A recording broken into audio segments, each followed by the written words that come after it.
अस्सलाम वालेकुम नाज़रीन, डॉक्टर दानिश रियल फोकस के साथ हाजिर है।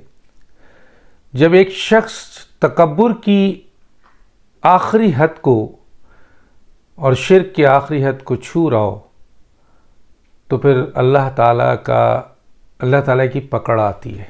तकब्बुर क्या कोई पाकिस्तान में सवाए यूथियाज के इवन के जो इमरान खान के शदीद मुखालिफिन नहीं हैं, नॉर्मल हैं, न्यूट्रल हैं, बहुत सारे लोग, कोई एक शख्स भी इस बात की गवाही नहीं देगा या सपोर्ट नहीं करेगा कि इमरान खान में तकब्बुर नहीं है। खुद इनके अपने पार्टी के लोग, मिनिस्टर्स जो इनके साथ पहले थे या जो आपके अभी भी इनका हिस्सा हैं, वो कहते हैं इमरान में तकब्बुर बहुत है। और फिर पिछले दिनों जाके उन्होंने अपनी बेगम की हुक्म के मुताबिक जो शिर्क किया है, दुनिया ने देखा है। और वो शिर्क का आखिरी दर्जा है। जब किसी शख्स के सामने आप सजदा रेज हो जाएं तो अल्लाह का हुक्म है सवाए मेरे किसी शख्स के सामने तुम झुके। और अब कहते हैं ताज़ीम, वो ताज़ीम है। ताज़ीम में अदब से खड़े हो जाओ, लेकिन जो आप दरवाजे के ऊपर या उसके ऊपर जाकर माथा टेक रहे हो तो क्या करते थे। अगर आप आज दौरे जाहिलियत में चले जाएं, हज़रत अकरम सल्लल्लाहु अलैहि वसल्लम के ज़माने में, जिस ज़माने में हज़रत सल्लल्लाहु अलैहि वसल्लम तबलीग कर रहे थे, तो बहुत से लोग कह रहे हैं कि क्या हुआ अगर हम बुतों को सामने खड़ा करके ताज़ीम में खड़े हो जाते हैं और झुक जाते हैं, तो इसमें क्या बुरी बात है। तो वो भी तो ताज़ीम की बात कर रहे थे। तो शिर्क और तकब्बुर माफ़ी नहीं है, उसकी किसी सूरत में माफ़ी नहीं। इसलिए आप देखें इमरान खान साहब की पकड़ कहाँ कहाँ हो रही है, ख़ुद उनसे गलतियाँ हो रही हैं। कल मैंने आपको ये बताया कि इमरान साहब जो ये कह रहे हैं कि मुझे नाअहल करने के लिए प्लान बनाया जा रहा है, तो बताएं कौन सा प्लान है। क्या जो उन्होंने जज साहिबा को धमकी दी या IG DIG को धमकी थी, वो कोई प्लान का हिस्सा था? किसी ने प्लान किया आपके? वो तो ख़ुद आपने किया है। क्या आपने चीफ इलेक्शन कमिश्नर को जो धमकियां दी और बड़ी बड़ी, और फिर तो वो क्या किसी प्लान का हिस्सा है? वो आपने दी। इसी तरीके से मैंने ये सब कुछ बताया है कि ये अल्लाह की पकड़ है, अल्लाह की पकड़ है। लेकिन इस तकब्बुर और शिर्क में जिस तरीके से इमरान खान साहब पकड़े गए हैं मुकम्मल तौर पर केसेस में, अब वो रोते हैं। अब आप पूछेंगे कि किसके सामने रोते हैं। अब वो जिस तरह उन्होंने एक दफ़ा कहा था कि ये हो रहा है और फलां हो रहा है, तो मेरी मसलन खातून अव्वल ने कहा था कि अरे आप वज़ीर आज़म हैं, आपका हुक्म चलता है। तो अपनी सही हालात इंसान उसी के सामने पेश करता है जहाँ पर बहुत करीब होता है। तो बकौल किसी बहुत करीबी साथी के, शख्सियत के इमरान खान साहब तो रो पड़े। जो किया है वो अब उनको काटना पड़ रहा है। अभी भी वो जो अंदर अकड़, घुमंड, तकब्बुर है, वो अभी भी मौजूद है। इसलिए लोगों के सामने धमकियां, तड़ी, लोगों को गालियां, और ये अपने ही लोगों को जो पार्लिमानी कमेटी है दूसरी किस तरीके से बिहेव कर रहे हैं, फ्रस्ट्रेशन का शिकार हैं। लोग कह रहे हैं, मैं नहीं कह रहा। और लोग, एक आदमी ये कह रहा है कि वो तो अब उनके आंख में आंसू भी आ रहे हैं, अब तो वो रो भी रहे हैं कि ये मसलन ये तो वो नहीं कह रहे कि ये मैंने क्या कर दिया, लेकिन जो हालात इस तरह करवट खा रहा है और जो उनसे कुदरत करा रही है, तो वो रो रहे हैं। वल्लाह आलम ये उनका स्टेटमेंट है किस हद तक सही है, वरना मैं नहीं समझता कि ये शख्स जो है इतना तकब्बुर और घुमंड में रहते हैं वो किसी भी बात पर रोए।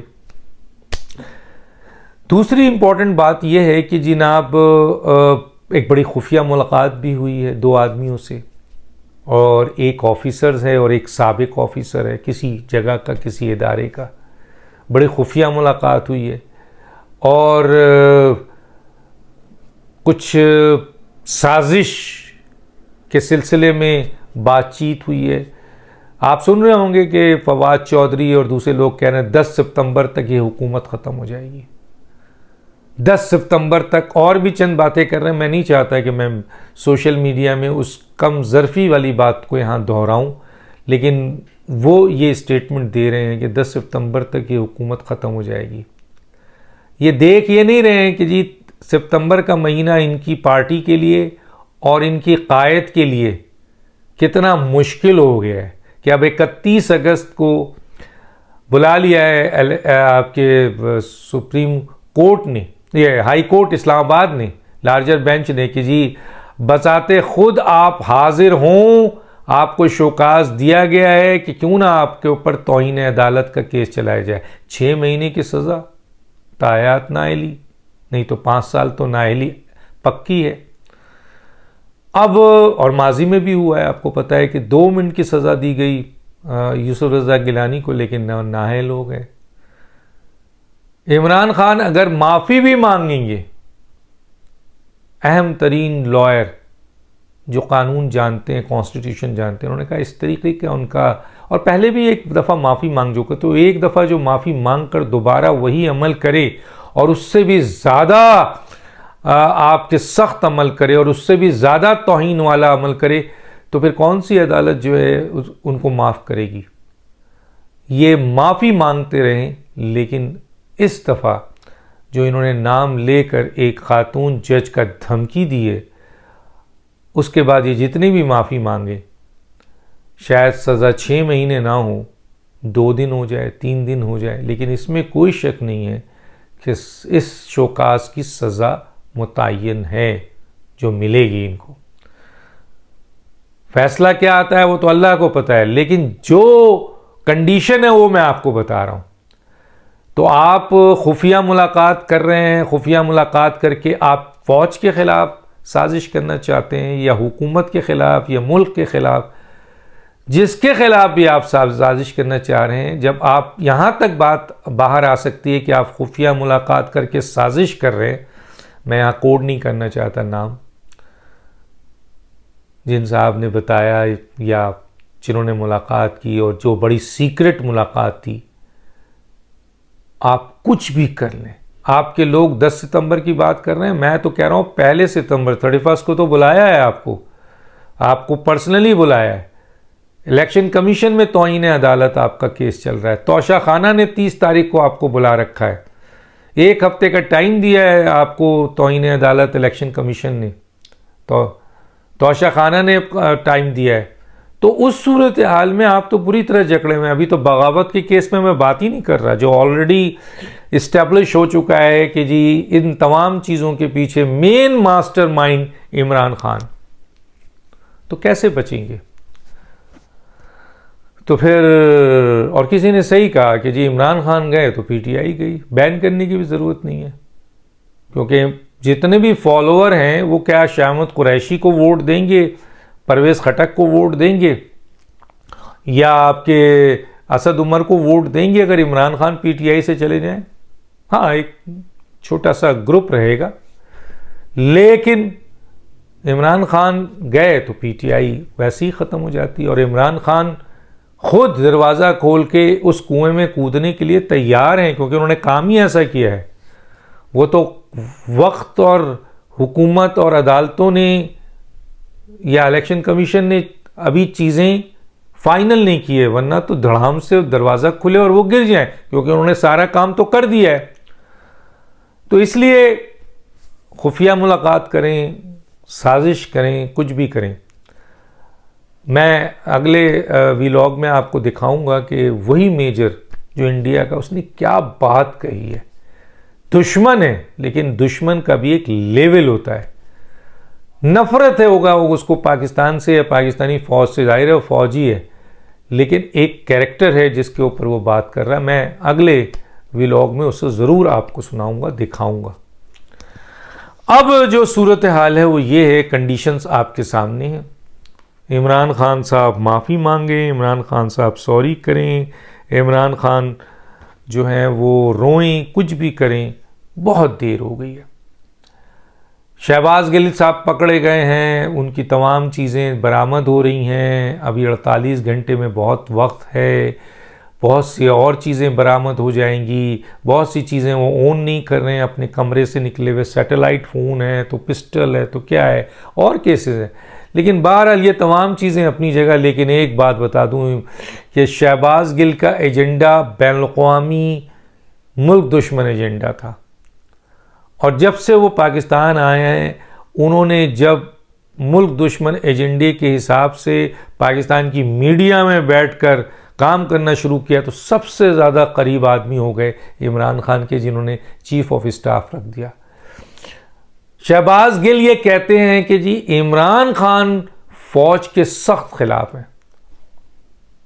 अगर आप मुझसे पूछें, मैं जितने अरसा इमरान खान के करीब रहा हूँ, यकीन कीजिए खिलाफ का लफ्ज़ तो बहुत दूर की बात है। पाकिस्तानी फ़ौज से वो इंतहाई नफ़रत करते हैं, इंतहाई नफ़रत करते हैं वो पाकिस्तानी फ़ौज से, और उनको मौका मिले तो पाकिस्तानी फ़ौज का वो हशर करें, नाउज़ुबिल्लाह नाउज़ुबिल्लाह, जो तसव्वुर नहीं किया जाता। इतनी नफ़रत करते हैं।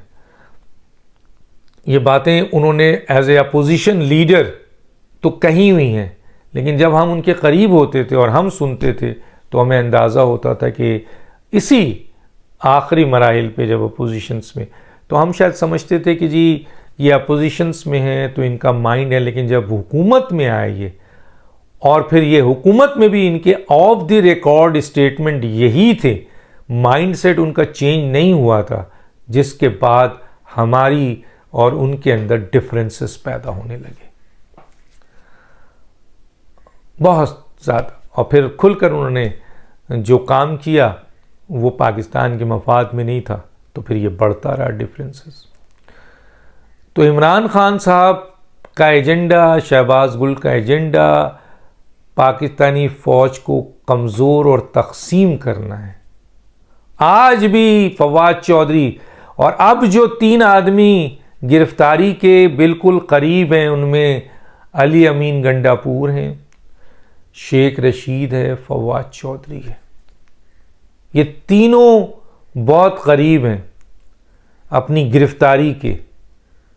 ये इस हुकूमत की, कहना चाहिए नालायकी कह लें, नाअहली कह लें, या शराफत कह लें, कि अभी तक इन तीनों को छोड़ा हुआ है। यकीन कीजिए ये तीनों इस पोजीशन पे हैं कि किसी वक्त भी गिरफ्तार हो सकते हैं।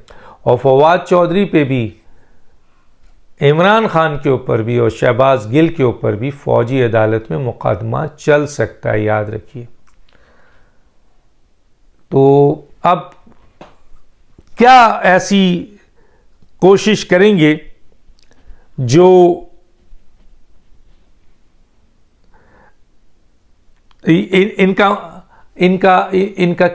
इनका मुस्तकबिल बता रहा है। अच्छा, एक और बात कि ये अंदर ही अंदर लोगों में मैसेजेस पहुंचा रहे हैं, ख़ास तौर पे अपने MNA MPs के ज़रिए और लीडर्स के ज़रिए लोगों को जत्था करने की। लेकिन इसमें इनके अपने MPs MNAs काम नहीं कर रहे, उनको भी धमकी दी जा रही है।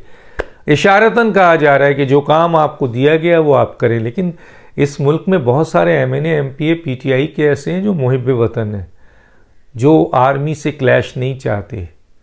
वो कहते हैं ये मेरी आर्मी है।